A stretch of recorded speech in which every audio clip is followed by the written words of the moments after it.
He gets almost 40 calls from the defendant that night. His phone rings, but it never rings. You'll hear from an expert that the light never initiates, the healthcare data never moves. John alone with his only companion, his phone. At 12:53, cell phone drops. It's almost 60 degrees. 12:59, the defendant leaves another message on John's phone. Now, she hasn't spoken to anybody. Nobody has spoken to her, but her message is telling.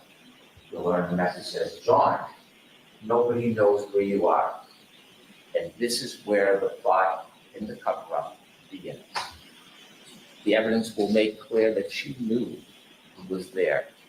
She did not call 911. She did not go back to him. She did not leave an anonymous tip. She left him. The night wears on. It's now 1:07. Battery temperature 55 degrees. 1:14, she calls her mother. No answer. 1:14:53. Battery temperature 50 degrees.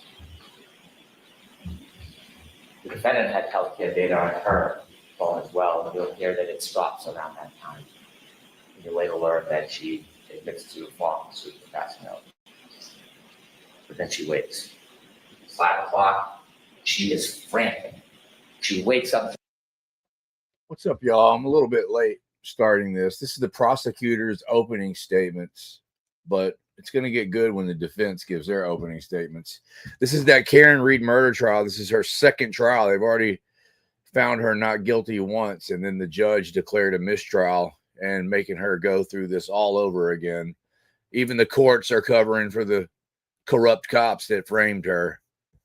But anyways, that's what I'm watching this, so I figured I'd go live and y'all could watch it with me. John's niece, and she is unintelligible. She is yelling, she's screaming, she asks for the niece to call Jen McCabe. She calls Jen McCabe, and you'll hear Jen McCabe recount out of a deep sleep. She wakes up and she hears, Jen, Jen, Jen, screaming Jen's name. John's dead. Hangs up the phone. Jen McCabe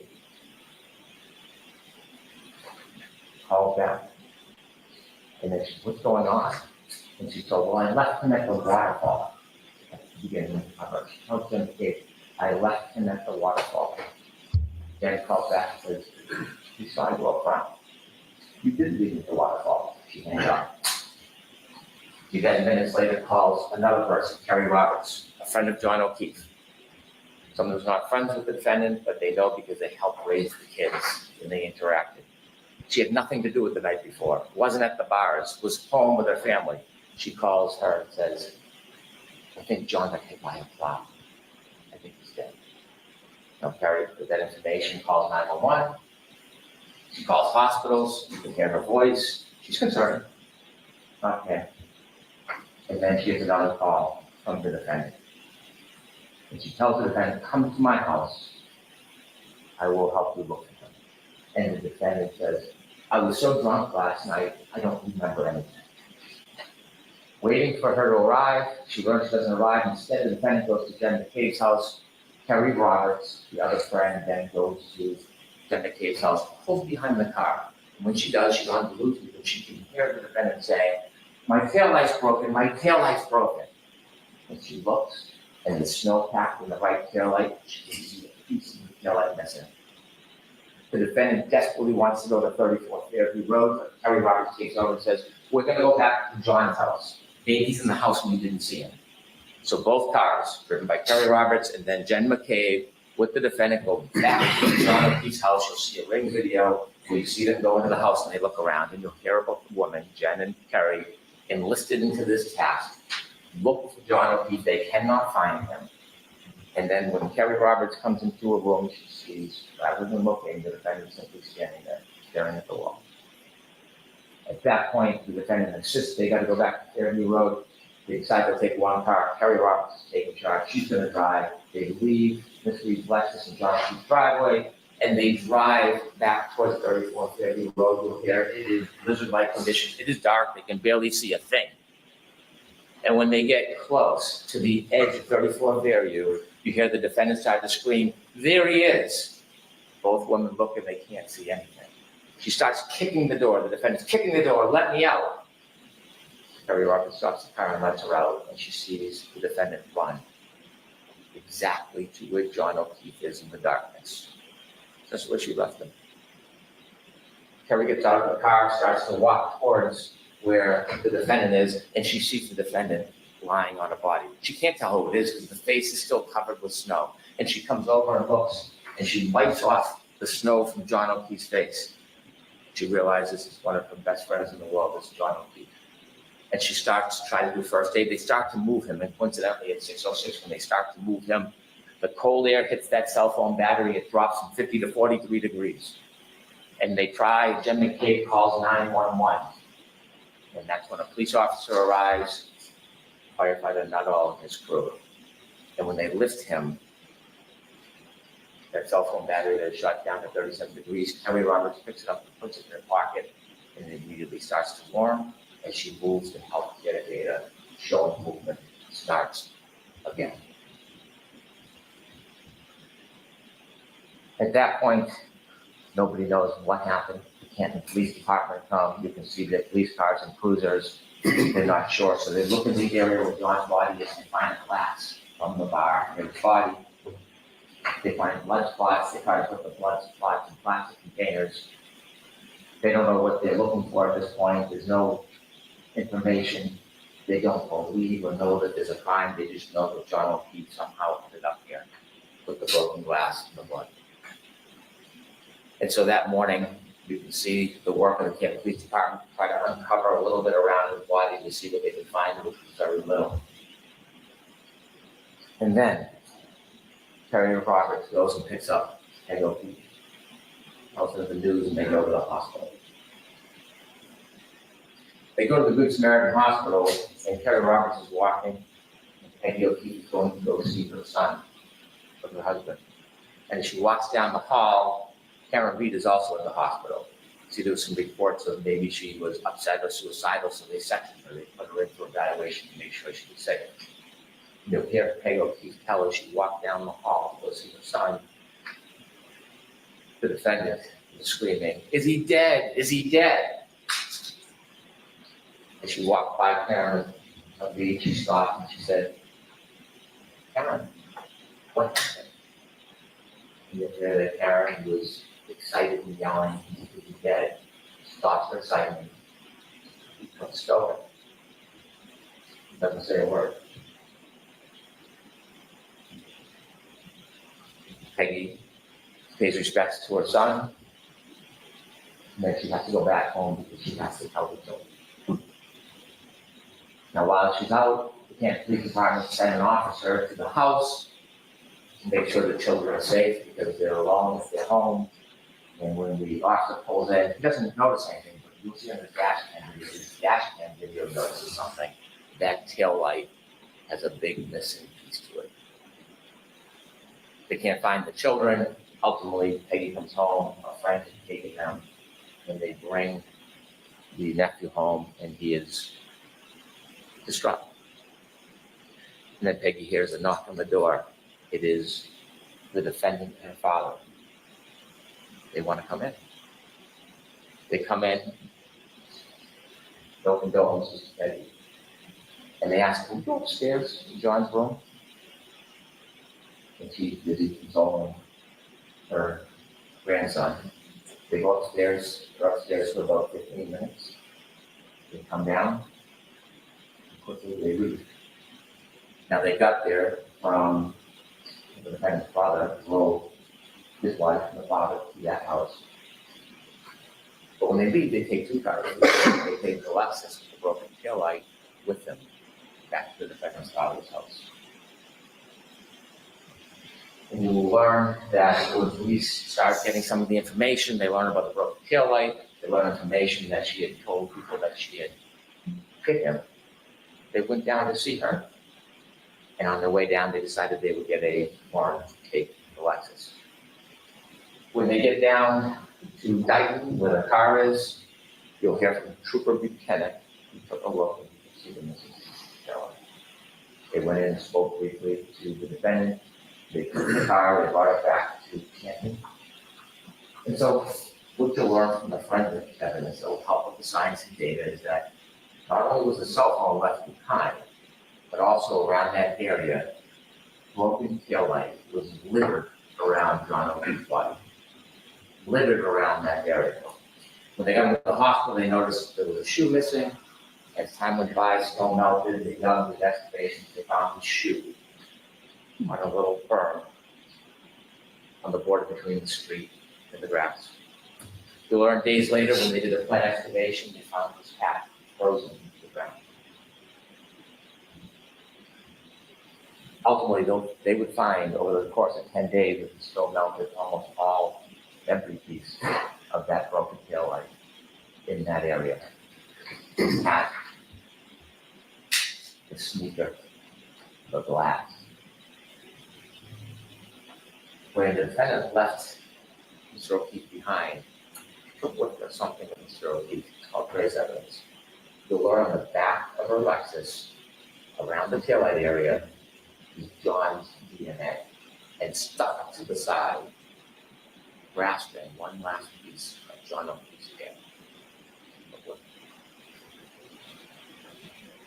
Now, John O'Keefe fell backwards and hit his head after he was clipped by the car. And you're going to hear from a very renowned doctor and neurosurgeon who has treated thousands and thousands of head injuries. And the wound on the back of the head, when he fell backwards, from the cracked the skull, it's called a basal fracture, it created an injury called counter coup. After he was clipped by a car and fell backwards and hit his head on that hard rock ground, remember there's no snow, it's just a dust at this point, the back of his brain hits the back of his skull and bounces up. When it bounces up, it leaves marks showing that impact. And this neurosurgeon will tell you, he's treated thousands of patients, that this injury, to a reasonable degree of medical certainty, is counter coup caused by falling backwards and hitting your head. When the medical examiner for the state looked at it, they generally said blunt force trauma. They had it undetermined. So we brought it to a renowned neurosurgeon who does exactly this. You're also going to hear from an active reconstruction. His name is Doug Welchman. He does not work for the state police or local police. He was hired to take a look at this case and the data. He will come in and explain to you exactly what I talked about, how the data from that black box coincides with the cell phone and the movements of the car, the moments before, during, and after the defendant struck John O'Keefe with her car. Now, just a few more things I want to share with you. There are 3 charges against the defendant in this case. The first one, second-degree murder. When most people hear murder, they instantly think shooting somebody, stabbing somebody, bringing deliberate premeditation. Or I will start doing the law. I'm not going to trample in that area, but I can tell you clearly, we are not going to try to prove that Karen Read tried to kill John O'Keefe. We're not going to try to prove to you that she intended or wanted him dead. That's not second-degree murder. What we'll prove to you is she engaged in an intentional act, driving back at him at that speed, in the storm, in the darkness, knowing that he had just gotten out of her Lexus. She intended that act, which could cause a plain, strong likelihood of death.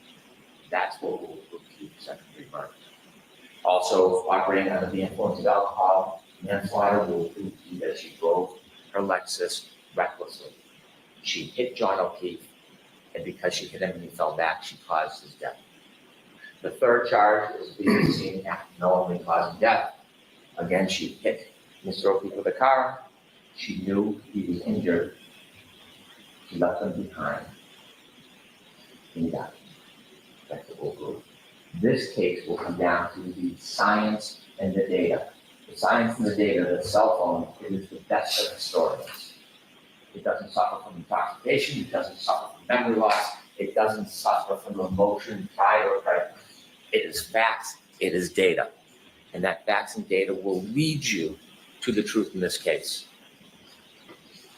But after Ms. Read was charged, she began what you'll learn as a campaign to make public statements 2020 Nightline, Fox 25, a documentary. And we've had an opportunity to get many of her statements in the footage, and we're going to show much of it. And her statements to you will confirm what you already know from the science and data, what you will already conclude from the facts independent about what she did that night. Her word simply confirm that your judgment is sound. And you're going to hear from her own lips in many of her statements, her admissions to extraordinary intoxications, her admissions to driving the arrest, her admissions to being angry at dawn that night. And I dare say her admissions that she told.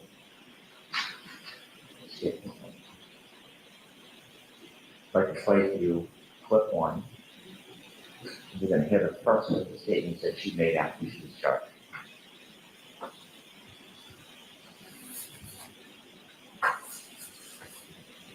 I mean, I didn't think I hit him, but could I have clipped him? Could I have tagged him in the knee and incapacitated him? He didn't look mortally wounded as far as I could see, but could I have done something that knocked him out and in drunkenness and in the cold didn't come to again? And this would have been the moment you dropped him off at the party. Yeah, would have had to.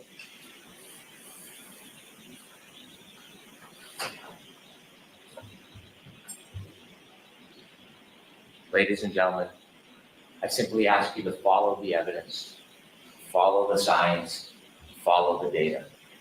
Ignore speculation, surmise, conjecture. Stay true to the evidence. It will lead you to the truth.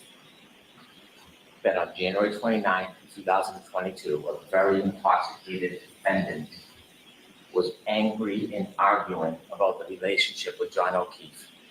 And after the fight was over, she left, but she brought the fight back to him in the form of her SUV. She clipped him, he fell backwards, he broke his head, and then this man who helped, a lifetime of help, was left at the corner of that yard, left to die with no help. The facts, the data, and the evidence will bring you the truth, and the defendant's own words will confirm everything you've already concluded. All right, thank you, Mr. Jackson. Could I have just a moment to readjust? Sure, the court officers will be kind enough to help you.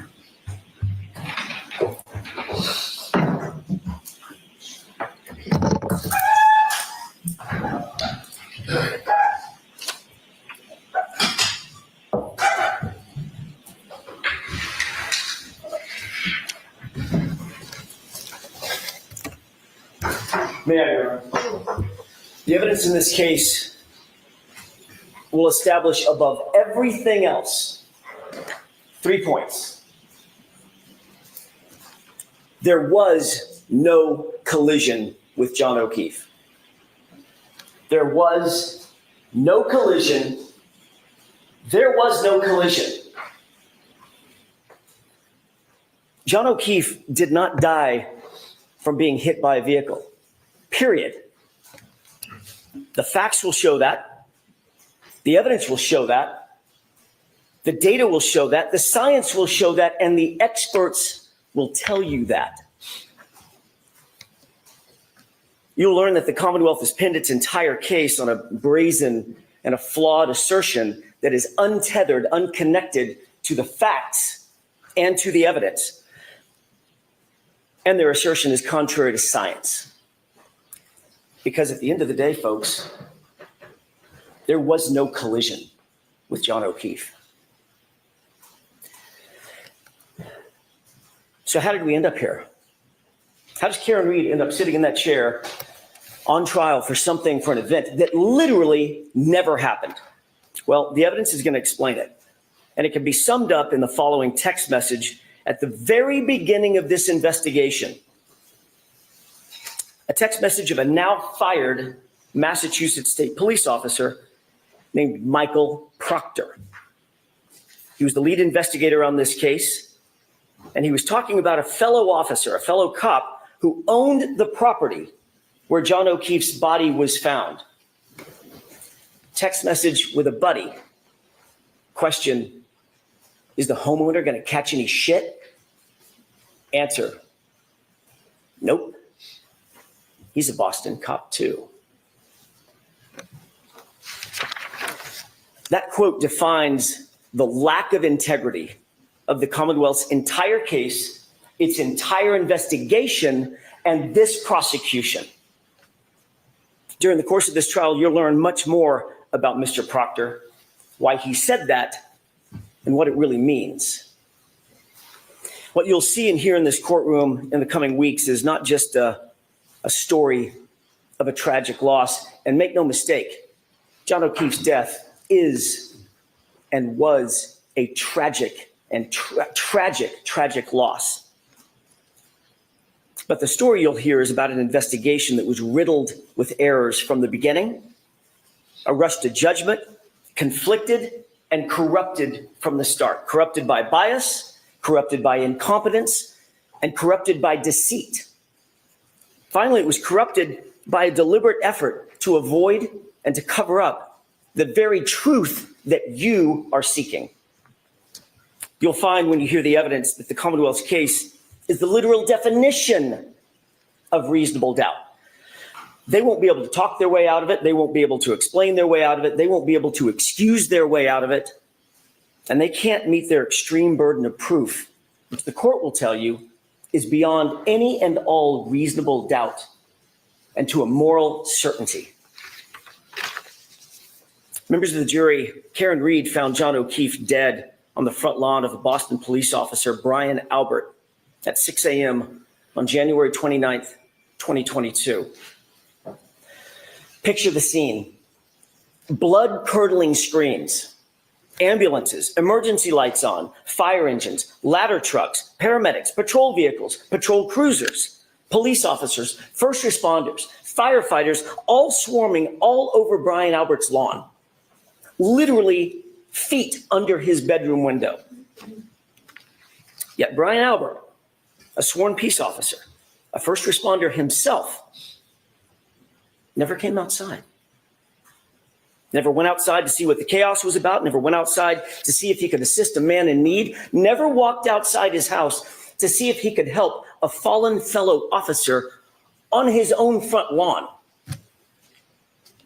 More shockingly, you'll learn that lead investigator for the Massachusetts police, Michael Proctor, never set foot inside Brian Albert's house that day. Never engaged in any investigation inside that house that day, even though a party with much alcohol had just occurred in that house, and even though a Boston police officer was found dead or dying just mere feet from the front door on that lawn. He never secured the crime scene, never separated and secured witnesses. He never properly collected evidence. He never secured the evidence. He never searched for signs of a struggle inside or outside the home. He never properly canvassed the neighborhood.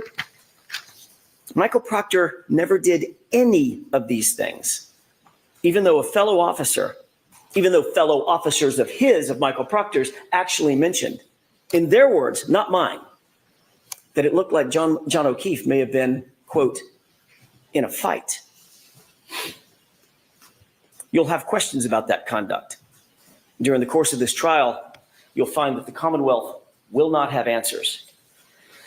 You'll see from the evidence in this case that this case carries a malignancy, one that is spread through the investigation, it's spread through the prosecution from the very start, from the jump. A cancer that cannot be cut out, a cancer that cannot be cured. And that cancer has a name. And his name is Michael Proctor. Now, you didn't hear his name in the prosecution's opening statement. Not once. And I suspect that was probably by design. But make no mistake about it. The evidence will show in this case that Michael Proctor is the very definition of the Commonwealth's case. And he's also their Achilles heel. He was the lead investigator on the case officer, the architect of the entire prosecution. You'll learn there's not a single part of this case, folks, not a single part that he didn't touch, that he didn't direct, that he didn't orchestrate personally. Every single bit of it has his fingerprints on it. You'll learn that Michael Proctor was a longtime family friend of the Alberts. And he's been disgraced by his own agency, not by us, by the Massachusetts State Police. Investigated, suspended, and fired. The evidence will show that Massachusetts State Police found Michael Proctor guilty of bringing dishonor to the department for his conduct, not in some other case, not in some tangential case, in this case. The investigation of Karen Read. Conduct that included bias in favor of his friends, the all-powerful Albert family, and bias against my client, Miss Read, the outsider. Do you have any idea how hard it is for a state trooper to get fired? Well, the evidence is going to show that Michael Proctor earned it. Every bit of it. You'll hear that within hours of a Boston police officer being found dead on Brian Albert's lawn, Michael Proctor, the lead investigator, who had investigated exactly nothing up to this point, right at the beginning, made an early pronouncement that Brian Albert himself was not going to, quote, catch any shit, end quote. And that was for one reason and one reason only. He's a Boston cop. The evidence will show that Michael Proctor made this statement in a text conversation with his high school buddies. A text he never thought would see the light of day, certainly never thought we would get a hold of. And when he thought no one was looking, he actually said the quiet part out loud. He's a cop too. We'll give him a pass. You'll learn that in Michael Proctor's world, rank has its privileges.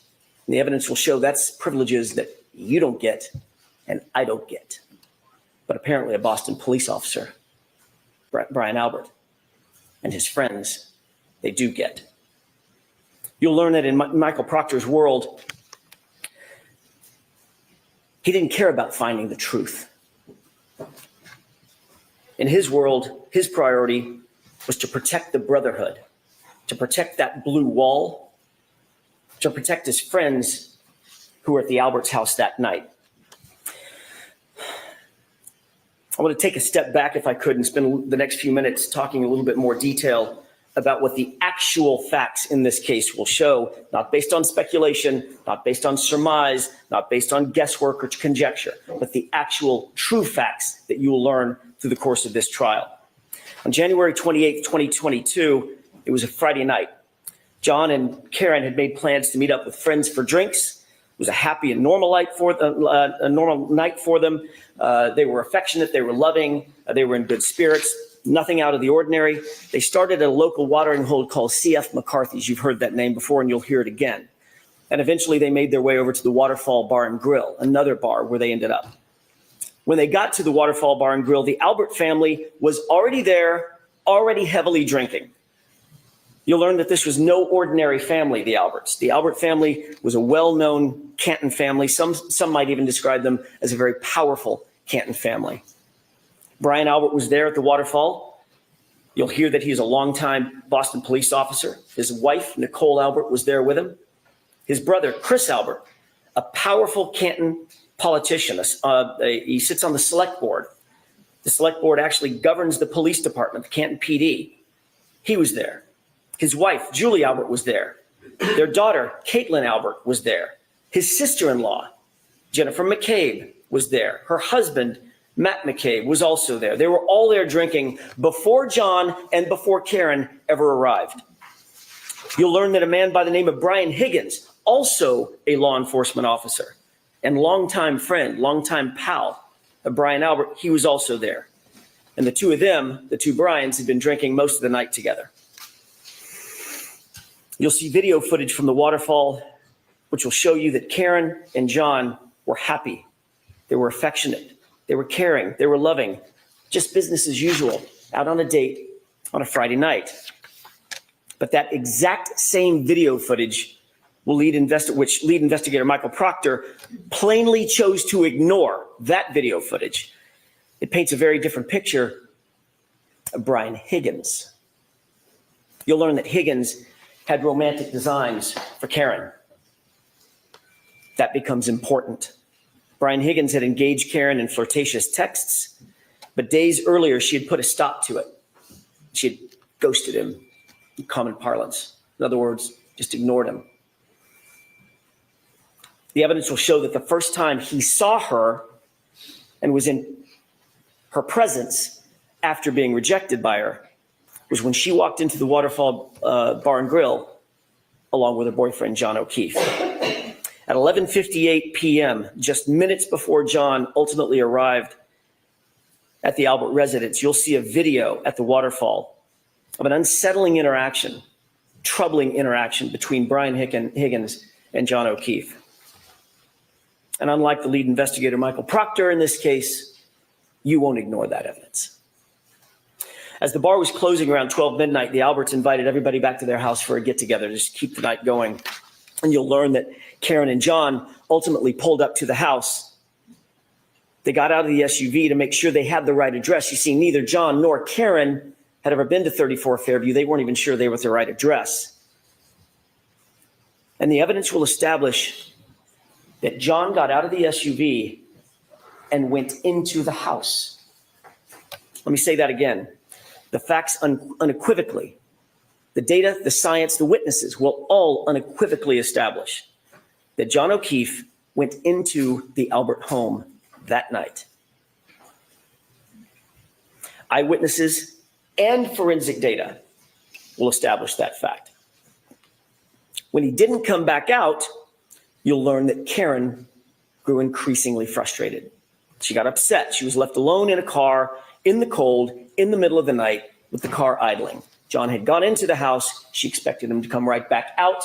And when he didn't, seconds turned into minutes, and minutes started to clock away. She left John a voicemail, then another voicemail, voicemail after voicemail after voicemail, text messages. But he was unresponsive. He didn't pick up a single call. He didn't respond to a single text. The longer he didn't respond, the more upset she got. The Commonwealth will intimate, as they already have in their opening statement, that these voicemails are evidence that the two were fighting. The actual evidence in this case, however, will show the exact opposite. You'll hear that Karen was very agitated. You'll hear some voicemails where she's swearing. You'll hear voicemails where she calls him names. There's name calling. But you'll also hear the context of those voicemails. And every single one of those voicemails was left for John after he failed to come back out of the house, after he failed to respond to her voicemails and to her texts. Karen believed John had just left her sitting there, grabbed a beer, was partying with his friends.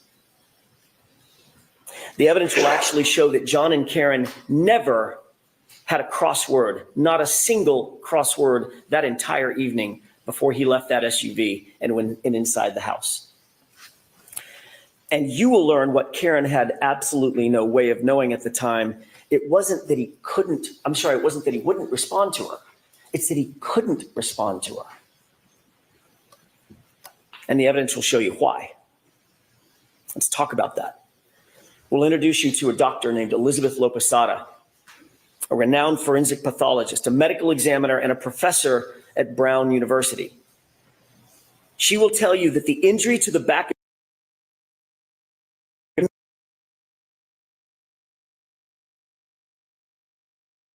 he couldn't walk, talk, grab his phone, cry for help, nothing. He was completely incapacitated, completely unconscious from the moment he suffered that injury. He was completely still and incapable of interacting with anyone or anything. But the doctor will tell you something more and just as important. She'll tell you that John O'Keefe did not suffer from hypothermia, as the Commonwealth will undoubtedly allege. His body showed no signs of it. No frostbite, no cold-induced injuries to his organs, no damage based on cold or frost. Ladies and gentlemen, the scientific evidence and the medical evidence will establish that John O'Keefe had to be injured somewhere else, somewhere warmer, and his body had to have been moved out into the cold. And that's where ultimately at 6 a.m., Karen found him the next morning. You will learn that John did not have a single injury consistent with being hit by a car. Let me say that again. The evidence will establish that John did not suffer a single injury on his body consistent with having been hit by a car. Not one. You'll learn that John's torso, his ribs, his chest, his arms, his hips, his legs, his knees, his ankles, his feet, all of them, no broken bones, no fractures, no contusions, no torn ligaments, no internal injuries, not even a bruise. Nothing consistent with a car accident, despite the Commonwealth's contention that he was slammed into by a 6,000-pound SUV. Not a bruise. Dr. Laposada will tell you with medical certainty that, in fact, John was not struck by a vehicle. Medically and scientifically, he could not have been struck by a vehicle. Therefore, as I said, there was no collision. She will tell you that the patterned abrasions on John's right arm, the patterned abrasions you see over my left shoulder, they're not the result of being struck by a car or a taillight. You'll take one look at these injuries and you'll agree with Dr. Laposada. The evidence will show that these injuries are from an animal, like a large dog, like the large dog that was inside the Albert house that night. You'll learn that Brian Albert has actually admitted that his large dog, the family dog, is, quote, not good with strangers. And of course, John, never having been to the house before, was a stranger that night. You'll also learn that oddly, very oddly, after having their family pet for 7 years, a short time after this incident, the Alberts got rid of that dog. They called it rehoming her, but she was gone. Dr. Laposada will also tell you that the injury to John's head was not the result of falling backward onto a flat lawn, cold or otherwise. Rather, Dr. Laposada will tell you with medical certainty that the injury pattern to his scalp was produced by an impact from a raised or ledged surface, a surface that does not exist on Brian Albert's front lawn where John was found. The medical evidence will establish no hypothermia, no injuries from a car strike, no collision with a motor vehicle. And forensic analysis of John's cell phone, Mr. Brennan mentioned that in his opening statement. The Commonwealth's own expert will ultimately support the exact facts that I just told you, including the temperature data. John O'Keefe was injured someplace warmer, and he was moved. That alone is reasonable doubt, but there's much more. You'll also learn that there were many people at that after-hours gathering at Brian Albert's house who would have left by the front door just feet from where John O'Keefe's body would have ultimately been, had he actually been there, right after 12:30 a.m., which is what the Commonwealth's claim is. There were nearly a dozen people who walked out that front door directly adjacent to the precise spot where John O'Keefe would have been lying. Not a single person, not one, not a single person saw a 6'2", 216-pound man laying sprawled in the front lawn in dark clothing on a light white dusting of snow. Not one. Then the evidence will also show that every one of those same people drove by that same spot, not walked by it, drove by it to leave the house, and still not one of them saw John laying in the yard when they left between 1 a.m. and 2 a.m. in the morning. But you know who else you'll find never saw a body on that lawn? The snowplow driver, a completely independent witness charged with plowing the streets in Canton that night. You'll hear that Michael Proctor, oh, he's not done yet. Mr. Proctor, you'll hear that Michael Proctor wrote a report where he claimed that Fairview had not been plowed that night. You'll learn that that was completely false. That was a lie. Michael Proctor did not want any more witnesses. He didn't want the truth. And he falsely claimed that the road was never plowed. You'll learn that he wouldn't look for the plow driver, but we did. And we found, and we'll introduce you to, Brian Loughran. He plowed Fairview that night, and what he's going to tell you is that there was no body on that lawn at 2:30 in the morning. You'll learn that Brian Loughran passed by 34 Fairview, traveling right next to Brian Albert's front yard, and at 2:30 a.m., John O'Keefe was not there.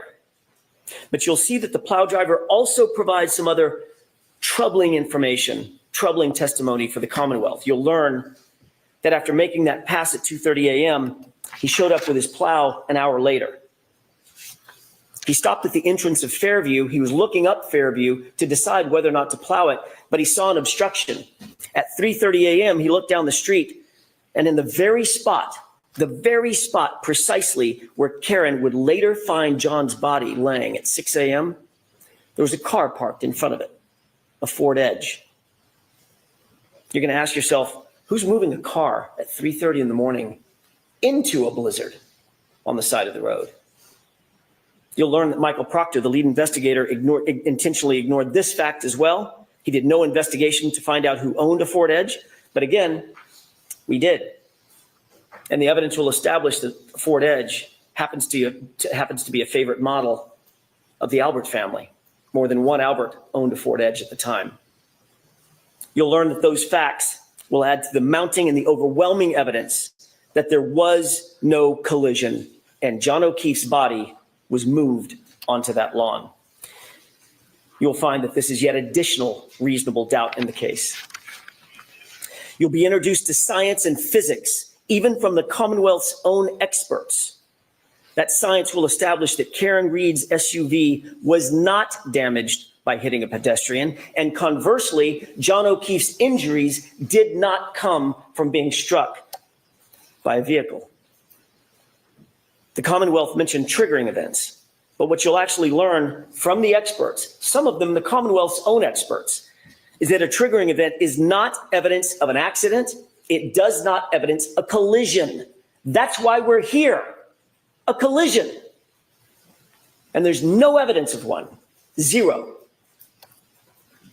You'll also find that those exact sort of triggering events that the Commonwealth will rely on are relatively commonplace on Karen's SUV, and none of them are associated with a claim of a collision.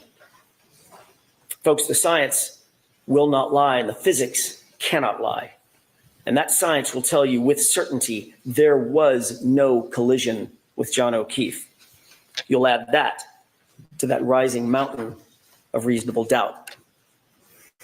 I want to take you back to the night in question, January 29th, for just a few minutes. Remember, Karen had gone home after dropping off John and John walking to the house. While Karen was asleep at home with John's 13-year-old niece, what were the people who had been at Brian Albert's house that night? What were they doing? While she slept, what you'll find and what the evidence will show is that they were extremely busy. You'll learn that after a long night of heavy drinking, Brian Higgins left the Albert residence, but he didn't drive home.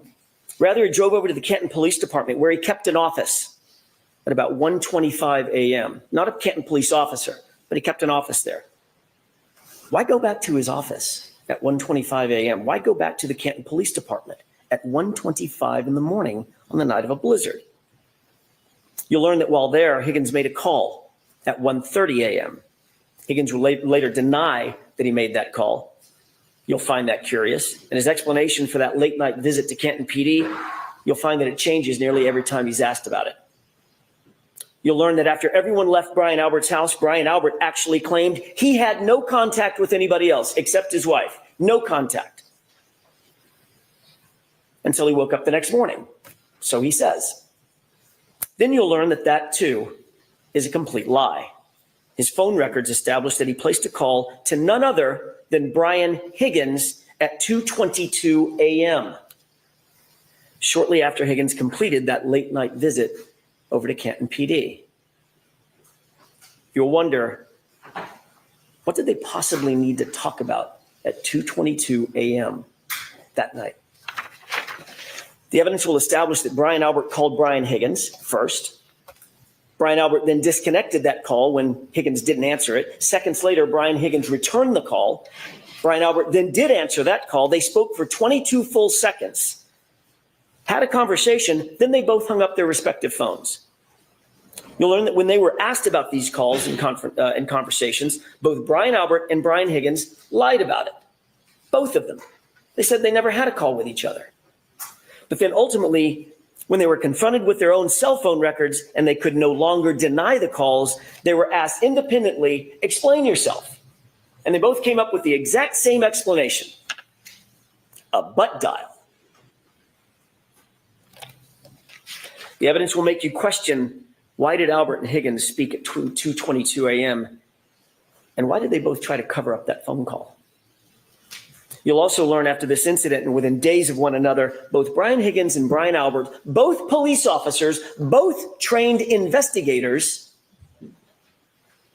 got rid of their phones. Both of them.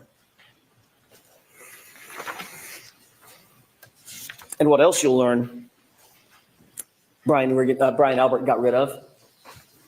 Shortly after this incident, Brian Albert got rid of his house, the whole thing, just sold it. His childhood home, a home that had been in the Albert family for generations, he literally sold it mere months after this incident. Dog rehomed, phones destroyed, house sold. You'll learn that all these things happened shortly after the incident where John O'Keefe was found unresponsive and dying in Brian Albert's front lawn. And you'll also learn that Michael Proctor looked the other way. He did not investigate any of what I'm telling you. He pre-selected Karen Read from the start, and he ignored everything and everyone else. Let's get back to what was happening with the others while Karen slept. What you'll learn during this trial is that Brian Albert's sister-in-law, you've heard her name before, Jennifer McCabe, she was at the waterfall that night, and she was over at the Alberts' house that evening as well. She left the after-hours gathering about 2 a.m., a little before 2 a.m., got home around 2 a.m. And you'll learn that according to the Commonwealth's own evidence from a forensic software program called Physical Analyzer made by Cellebrite, it's considered the gold standard for forensic tools. You'll learn that a Google search was discovered on Jennifer McCabe's phone. A Google search that Michael Proctor and his investigators never revealed to us, but we found anyway. A Google search that was timestamped, according to their own data, at 2:27 a.m. 5 minutes after that 2:22 a.m. call that Higgins and Albert denied having. And that Google search on Jennifer McCabe's phone read, "Hoslong to die in cold." Hoslong to die in cold. Now, she misspelled the first word. Hos is supposed to be how, but the meaning's the same. How long does it take to die in the cold? Timestamped 2:27. And then that search was also noted by the same Cellebrite program as having been deleted. The evidence will force you to ask, why is there a search on her phone? Why is it logged at 2:27 a.m.?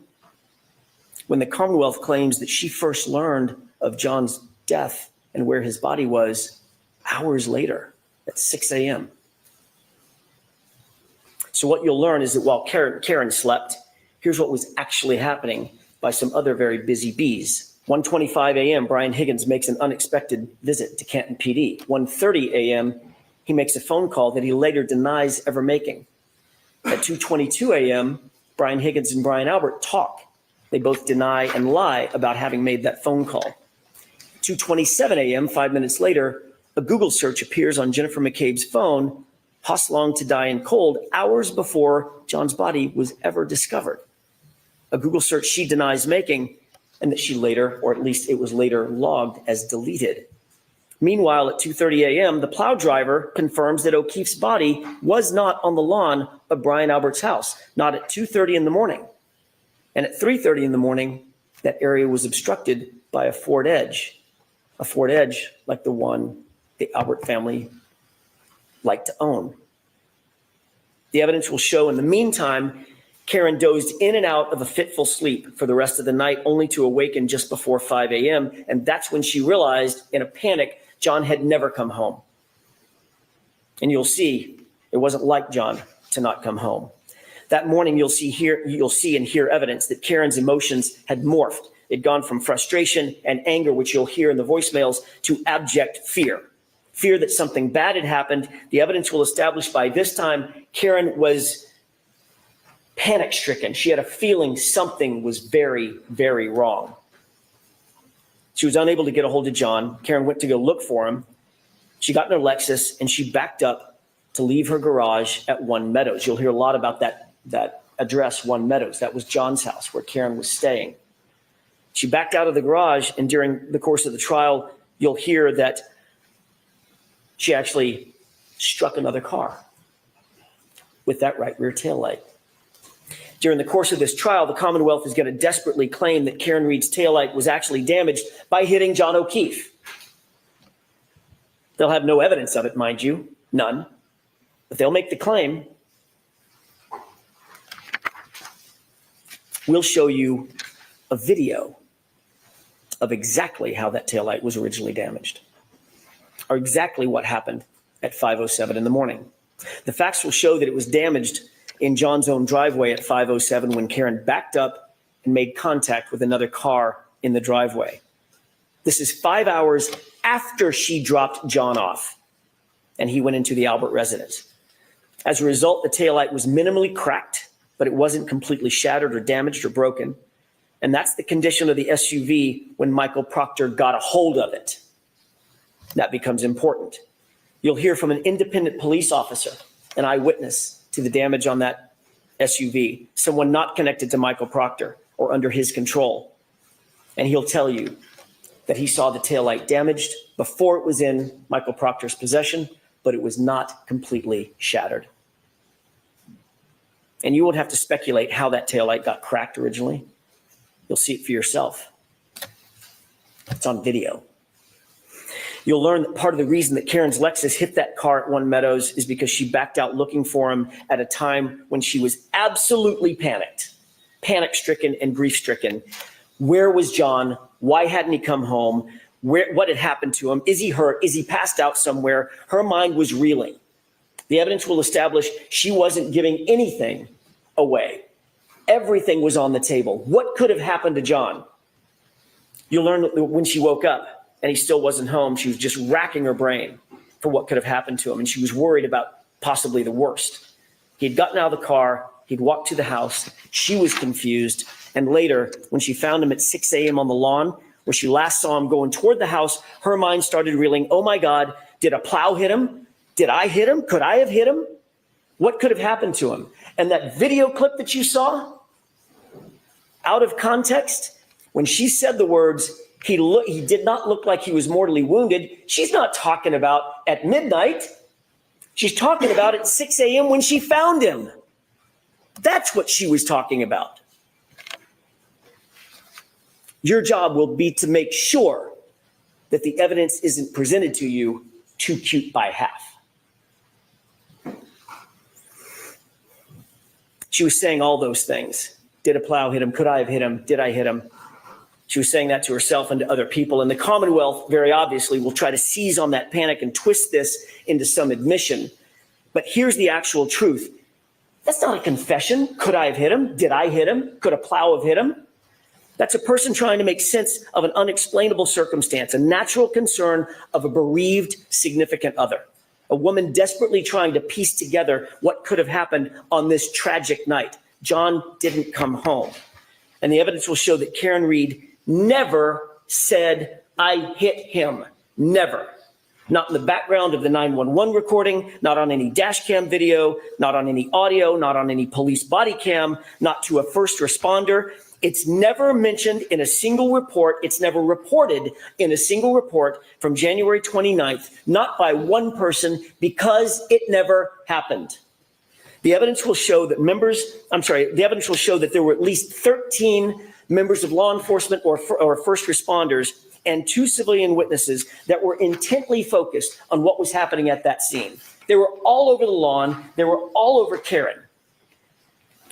Officer Sarath, Mullaney, Good, Lank, EMT Nuttall, Flamati, Kelly, Walsh, Woodbury, Whitley, Becker, Robery, McLaughlin, Carrie Roberts, Jennifer McCabe. They were all there watching and listening.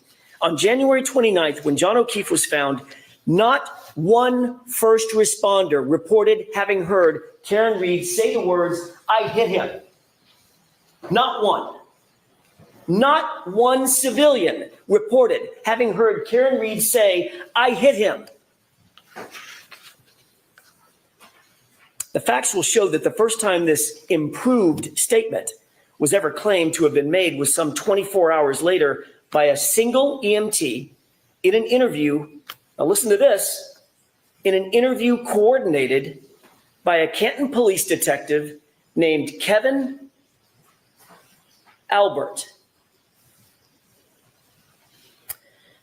Brian Albert's brother. And remember, Chris Albert, the other brother, is a board selectman to whom the Canton Police Department reports.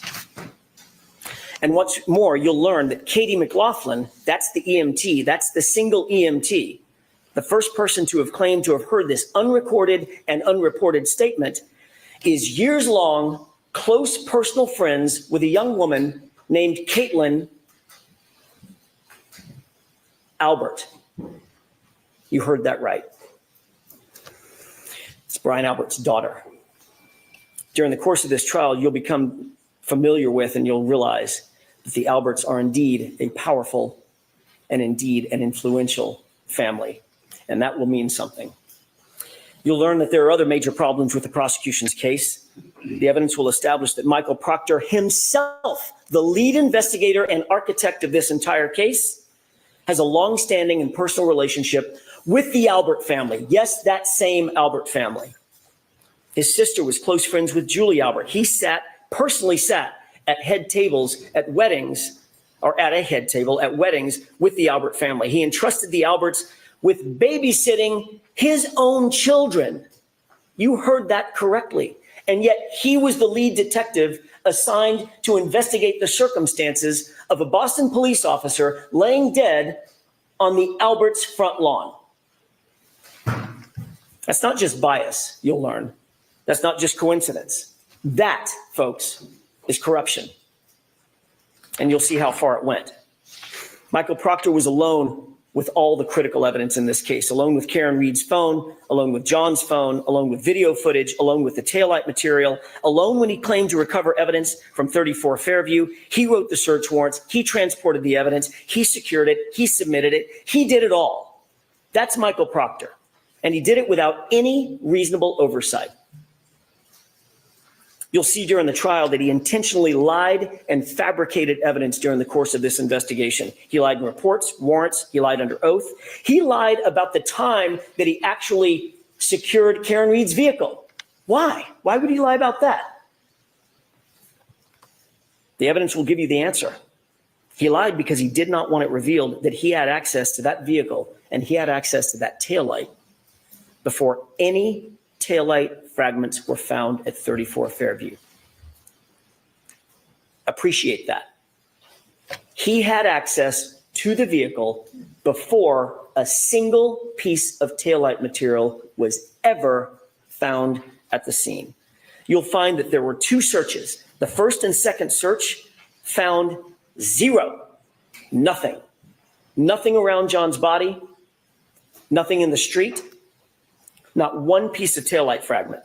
But once Michael Proctor had that SUV and had the taillight in his custody and control, suddenly items started magically showing up. And not just a few items, 46 pieces of bright red taillight laying in the snow, supposedly found in the exact same spot that was searched not once, but twice by independent officers. It came up with 0. To be clear, you'll learn that before Michael Proctor had access to that taillight, not a single piece was ever recovered at 34 Fairview. That will become vitally, vitally important. And what about those shards of plastic, by the way? What about this DNA that the Commonwealth mentioned. They're going to try to dazzle you with talk of DNA because it sounds so scientific. DNA was on the taillight, but you'll learn that there was no DNA on the actual shards that they claim came in contact with John's arm. None. There was no blood, no tissue, no skin, no DNA on a single shard of plastic that they claim cut deep abrasions into John's arm, the arm that you saw overhead. The DNA that was actually found, the actual science will show, was found outside of the taillight housing where anyone with access to that vehicle would have touched. And it wasn't just one male's DNA. In that exact same sample, there were 3 men found, John and 2 unidentified males. So unless the Commonwealth is going to shift their theory that that SUV hit 3 men that night, their entire theory falls apart. And speaking of DNA, the evidence will further establish that John O'Keefe's shoe, the one that he was wearing when he was found, was sampled.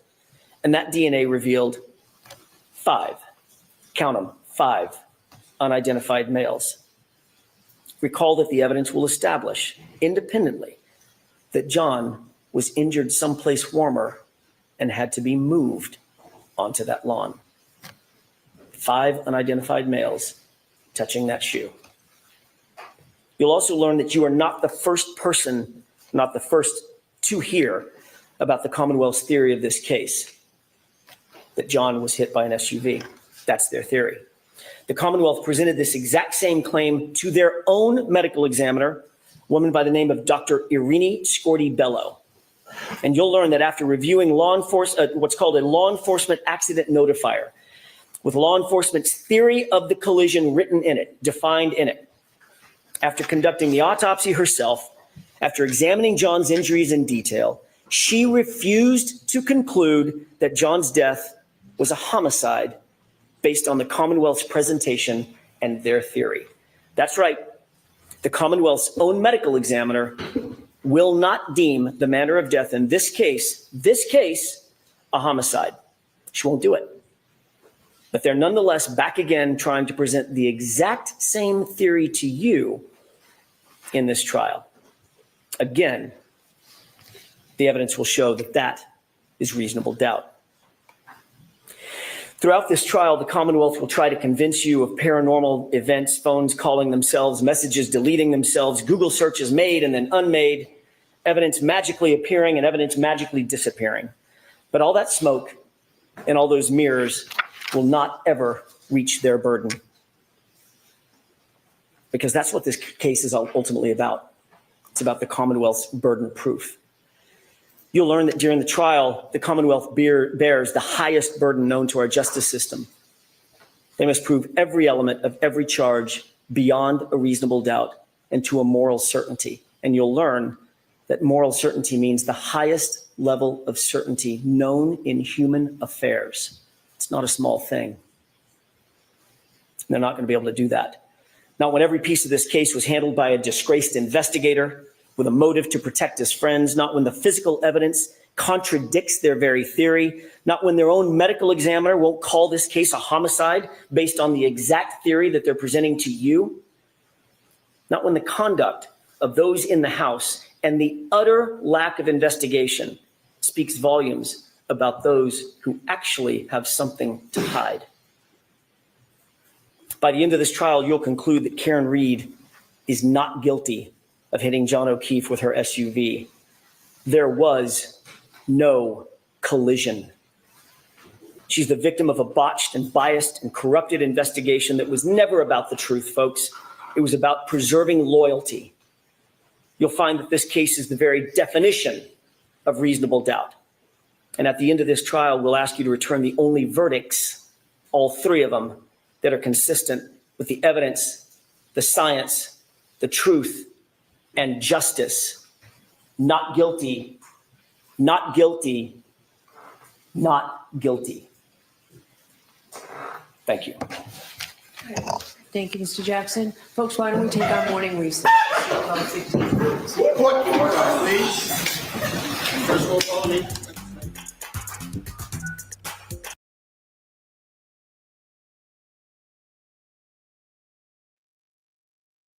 So What do y'all think, man?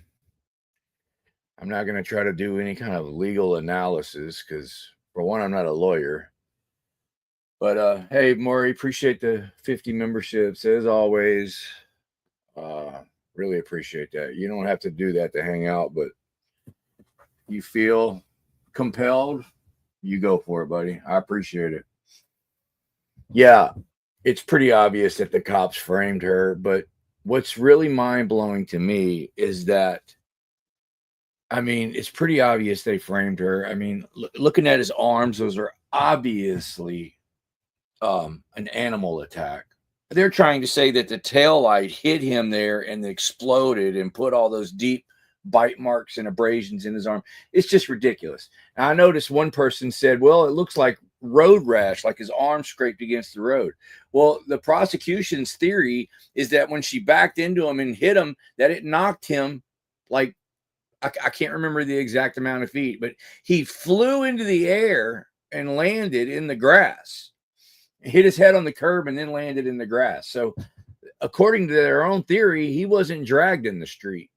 It's just ridiculous, man. And the fact that Jennifer McCabe Googled how long to die in the cold at 2:30 a.m. before his body was even found. I mean, there's just so much overwhelming evidence that shows that he was killed inside the house. The police covered it up. Even the lead investigator has been fired from the first trial.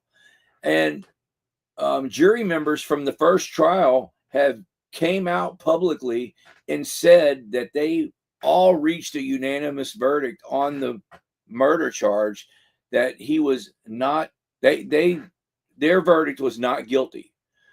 But because they were hung about the other charge, leaving the scene of an accident, freaking the corrupt judge declared a mistrial on all the charges. So she's having to go through this all over again, a multi-million-dollar defense.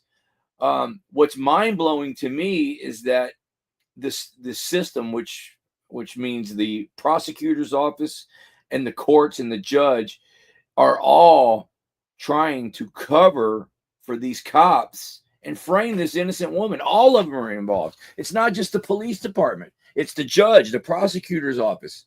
They're all involved in this cover-up, and they're all trying to bury her. I mean, even through the first trial, the judge was just so corrupt, man. I mean, she basically helped the prosecution every step of the way, made it damn near impossible for the defense to put a good defense. And the jury saw through it. The jury still voted unanimously that she was not guilty on the murder. But the corruption from the judge wouldn't let that verdict stand. She threw it out, declared a mistrial. It's just amazing. It's just mind-blowing.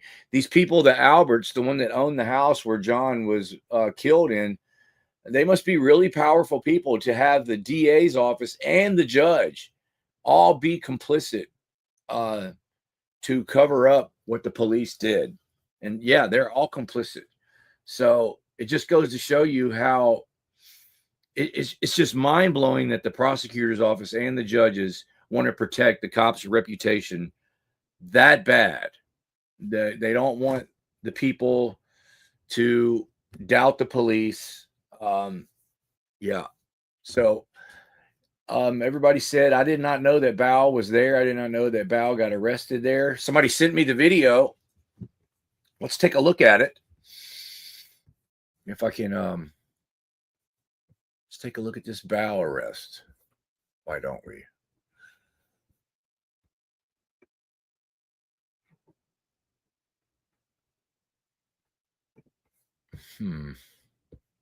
Okay. It should be in my histories. And what it looked like to me, I was watching the Bao arrest.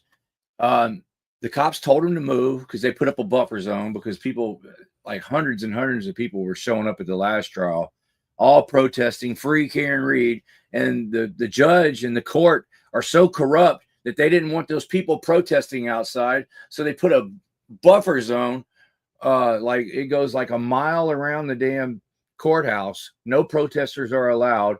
And many of the residents have already filed a lawsuit against the judge for this unconstitutional buffer zone around the courthouse. I mean, it's just ridiculous, the lengths that this judge has went through to try to push this conviction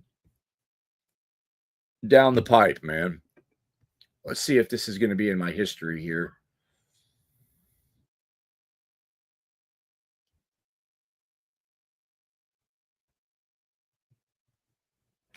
I just watched it on YouTube on my phone, and now it's not in my history. Let's see.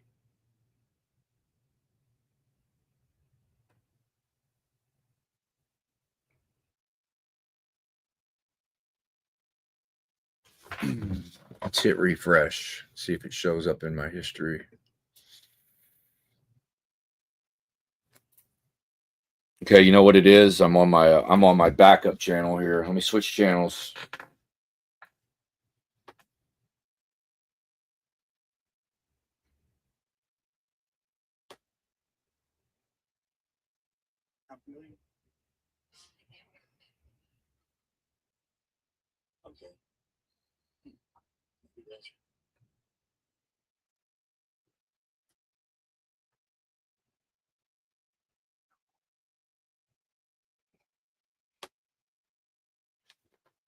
All right, now let's refresh it. There it is. All right, let's take a look at this bowel arrest. I'm gonna remove this comment here.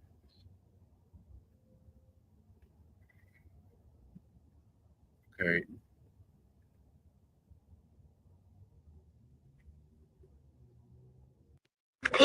Piggy.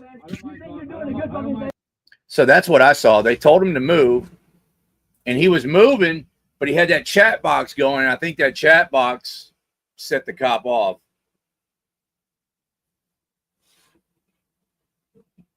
Here we go. Here's Just walk down here. Be degenerate.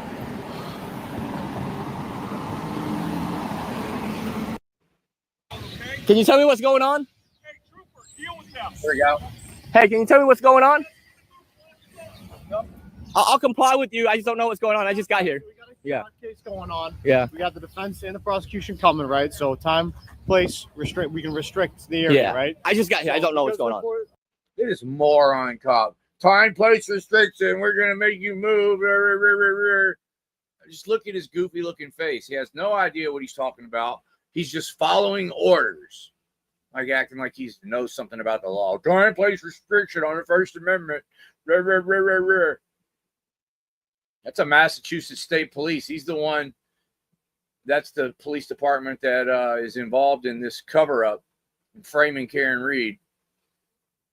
Order. We are restricting the- So in their minds, all these people that are protesting and wanting Karen Read free, in these cops' minds, they're going against them. They're going against the blue line. And so they're against all these protesters, and they've done bundled bow into that group. Order. Huh? You have another cell phone? You got the QR code. Man, right here. I do have another cell phone. I just don't want to scan anything. Can you tell me what's going on? I'll comply to whatever you need me to comply Yeah, with. so we just have a buffer zone, and because of the case and Yeah. because of how well known it is, right? So we got a buffer zone, so we can Yeah. have a fair and impartial trial, right? So we have signs, right? There's gonna be a sign right on that street, right? See where it says Old Fellows Hall? Completely missed it, but I'll go read it. Old Fellows Hall, like the right there, is where the buffer zone starts. Okay, so you gotta move it. So you just gotta move. He's it just along, explaining okay? it to me. But you're not talking. That's the one that's going to arrest him right there, I believe. And you heard Bow. I'll move. I'll comply. Just tell me where to go. And so you can move, guys. I mean, I just got here, man. I just got into town. Keep it moving. I'll keep it moving. Yeah, can you tell me what's going on? Yeah. So you got a buffer zone, right? So that's it. What was that? QR code. I don't. Are you kidding me right now?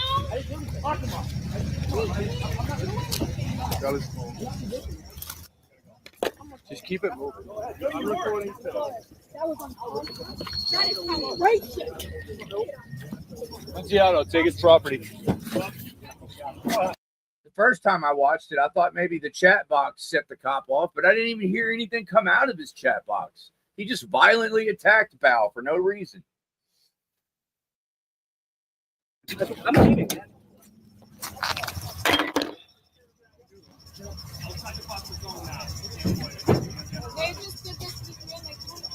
Yep, keep moving.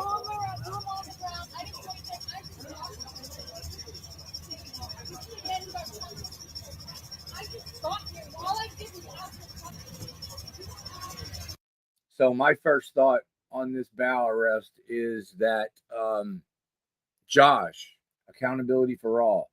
He doesn't live far from here. I will call Josh after this live stream's over with, and we need to see what we need to do. Does anybody know what Bow was charged with? Hold on, my comments froze. There we go. That was an assault by that officer. Dr. Spees, what's up, man? Good to see you.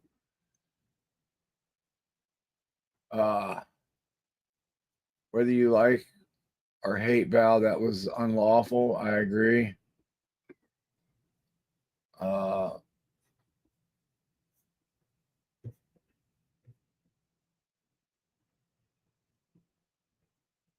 Arrested for TTS. I don't know what that means. Yeah.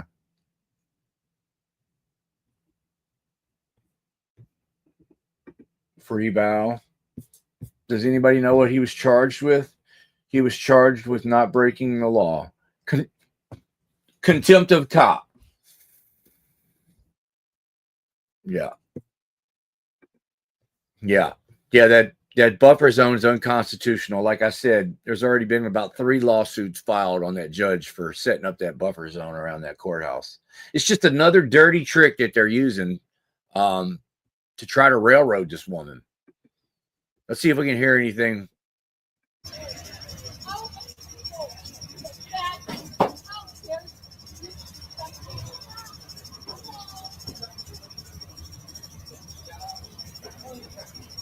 Like, he literally just got there, man. This is unfreaking believable.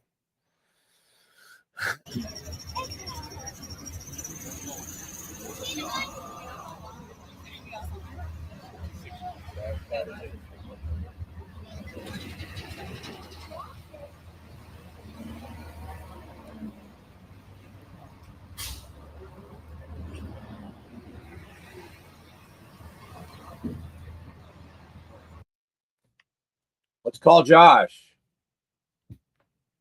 See if he answers the phone.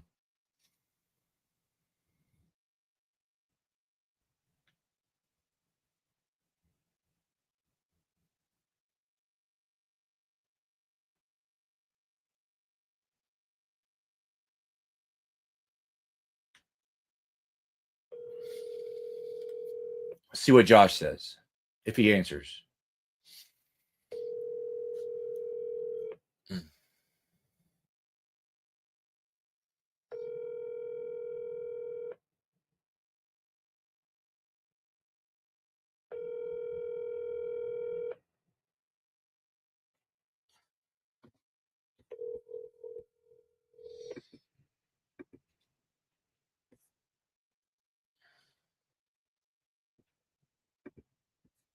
You reached Josh, owner and operator of Accountability Pro. Okay. Y'all heard it. I got his voicemail. Maybe we got this freaking bootlicker in here again. Look at that goofy look. Damn. Well, if I was that ugly, I wouldn't put my profile picture. I wouldn't put my real picture on my profile picture beyond the horizon. That's freaking sad, man. Can't even hold your camera straight. Good Lord. Must be some kind of weird strain of autism you got. You can't even hold your camera straight. Thank you, Beaver Diver. Appreciate that. Is that his sock?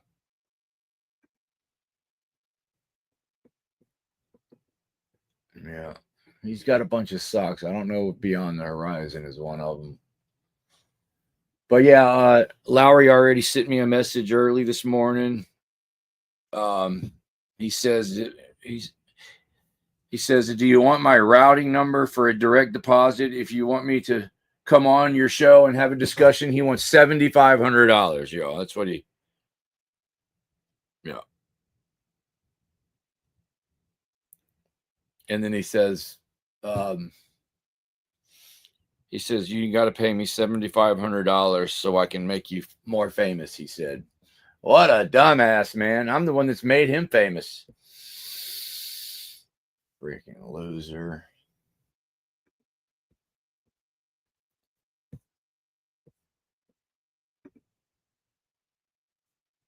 Yeah, nobody outside of Lamarck ever even knew who this guy was. And now I've made him world famous. All right, y'all. Well, I just wanted to watch that opening statement. That's probably going to be one of the most memorable opening statements.